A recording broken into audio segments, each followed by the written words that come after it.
ನಿನ್ನೆ ಈ ಥರ ಒಂದು ಘಟನೆ ಆಗಿದ್ದಕ್ಕೆ ಅದು ನಿನ್ನೆ ನಮ್ಮ ತಂಗಿ ಬರ್ತಿದ್ರು ಬೆಳಗಾವಿನಿಂದ ಗಾಂಧಿನಗರ ಇರಿಕೇಶ್ವರ ಬರ್ತಾಯಿದ್ರು, ಬಾಳೆಗುಂದೆ ಬರ್ತಾಯಿದ್ರು. ಬರ್ತಿದ್ದ ಸಮಯದಲ್ಲಿ ಕಂಡಕ್ಟರ್ ಇರೋನು ನಮ್ಮ ತಂಗಿ ಹೇಳ್ತಾರೆ ಅಂದರೆ ಎಲ್ಲೋಗ್ತೀವಿ ಅಂತೇಳಿ ಬಾಳೆಗುಂದೆ ಅಂತ 2 ಟಿಕೆಟ್ ಕೇಳಬೇಕಾದ್ರೆ ನಮ್ಮ ತಮ್ಮ ಹತ್ರ ಒಂದು ಪಾಸ್ ಇತ್ತು ಸರ್.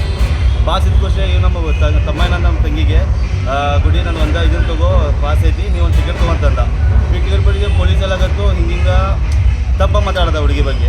ಆ ಹುಡುಗಿರ್ದು ಒಂದು 9th ಸ್ಟ್ಯಾಂಡರ್ಡ್.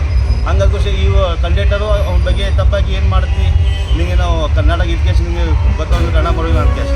ಆ ಹುಡುಗಿಗೆ English medium sir. First of all English medium ಬಂದಾಗ ಸ್ವಲ್ಪ ಕನ್ನಡ ಸ್ವಲ್ಪ ಕಡಿಮೆ ಬರ್ತೀವಿ. ಅದಾದಮೇಲೆ ಇಲ್ಲಿ ಊರು ಬಂದ ಖುಷಿ ನಮ್ದು ಅಣ್ಣ ಇಲ್ಲಿರೋರಿಗೆ ಫೋನ್ ಮಾಡಿದ್ರು, ಅಪ್ಪ ನಂಗೆ ಹಿಂಗೆ ಕಂಡಕ್ಟರ್ ಟಾರ್ಚರ್ ಮಾಡೋಕತ್ತ ಬಸ್ಸಲ್ಲಿ ಹಿಂಗೆ ಅಂತ. ಆಮೇಲೆ ನಮ್ಮ ಅಣ್ಣ ರೋಡ್ ಕಡೆ ಹೋಗಿ ಮಾತಾಡಬೇಕಾಗಿ ಒಂದು ದುರ್ಗ ನಡೀತು. ಬಟ್ ಈಗ ಕನ್ನಡ ಮತ್ತು ಮರಾಠಿ ಸಂಬಂಧ ಎದಕ್ಕೂ ಏನು ಭೇದ ಭಾವ ಇಲ್ಲ, ಇದು ಸಂಬಂಧ ಇಲ್ಲ. ಇದು ಅವು ಕಂಡಕ್ಟರ್ ಹೇಳ್ತಾರೆ ಎಲ್ಲ ತಪ್ಪು. ಇದು ಕನ್ನಡ ಆಗಲಿ ನಮ್ಮ ಮರಾಠ ಆಗಲಿ ಇದೇನಿಲ್ಲ. ಇದು ನಮ್ಮದು ಇದು ಆಗಿದೆ ಬೇರೆ, ಇದು ಮಾಡ್ತಿರೋದು ಬೇರೆ. ಮುಂದೆ ಇದಕ್ಕೇನು ಸಂಬಂಧ ಇಲ್ಲ, ಏನಿಲ್ಲ. ಆಮೇಲೆ ಆ ಕಂಡಕ್ಟರ್ಗೆ ಇದೇ ಥರ 4 ಸತ ಅಟೆಂಪ್ಟ್ ಮಾಡಿದ್ದಾನೆ ಲೇಡೀಸ್ ಬಗ್ಗೆ. ಆ ಲೇಡೀಸ್ ಎಲ್ಲರಾಗಲಿ ಅವ್ರು 1000 ಜನ ಬಸ್ಸಲ್ಲಿದ್ದರು. ಬಸ್ಸಿಗೆ 1000 ಜನರಿಗೆ ಹೇಳೋದು ಈ ಥರ ಮಾಡಬೇಡಿ. ಹಾಗೇನೆ ಕಂಡಕ್ಟರು ಮತ್ತು 1000 ಜನ ಎಲ್ಲರಿಗೂ ಹೊಲ್ಸೋದು ಮಾತಾಡ್ತಾನು. ಪದೇ ಥರ ಮಾತಾಡಿ ಎಲ್ಲರಿಗೂ ಕೆಟ್ಟದಾಗಿ ಬೈತಿದ್ದ कंडक्टर. नमस्कार. काल जे प्रकरण घडलं ते त्या मुलीचे वडील मी काल ती मुलगी स्कूलहून येताना ते मराठीमध्ये जरा ते एक तिकीट मागितले.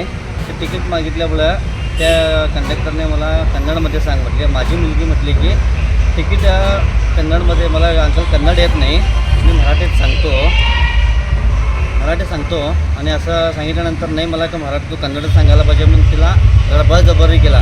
मग ती 9th कितवीला आहे म्हणजे 9thला आहे म्हटल्यानंतर तीच दडाक्यागिरी असं बोलल्यानंतर उलटसुलट बोलल्यानंतर तिला ते मानसिक त्रास म्हणून ती मला फोन केले, बाबा मला असं जरा कंडक्टर दुसरा अपशब्द वापरले आणि दुसऱ्या हेतून मला जरा विचारणा हे केले. त्याच्यामुळे जरा ते मी पप्पांना फोन केल्यानंतर पप्पा मी तिथं आमच्या बाळेकुणीच्या हद्दीत येऊन ज्या विचारण्यासाठी थांबलेलो तेवढ्यात बस येताच प्रशासनानेच त्यांना ते काय मी जायच्या अगोदर प्रशासनाने त्याला उत्तर दिले.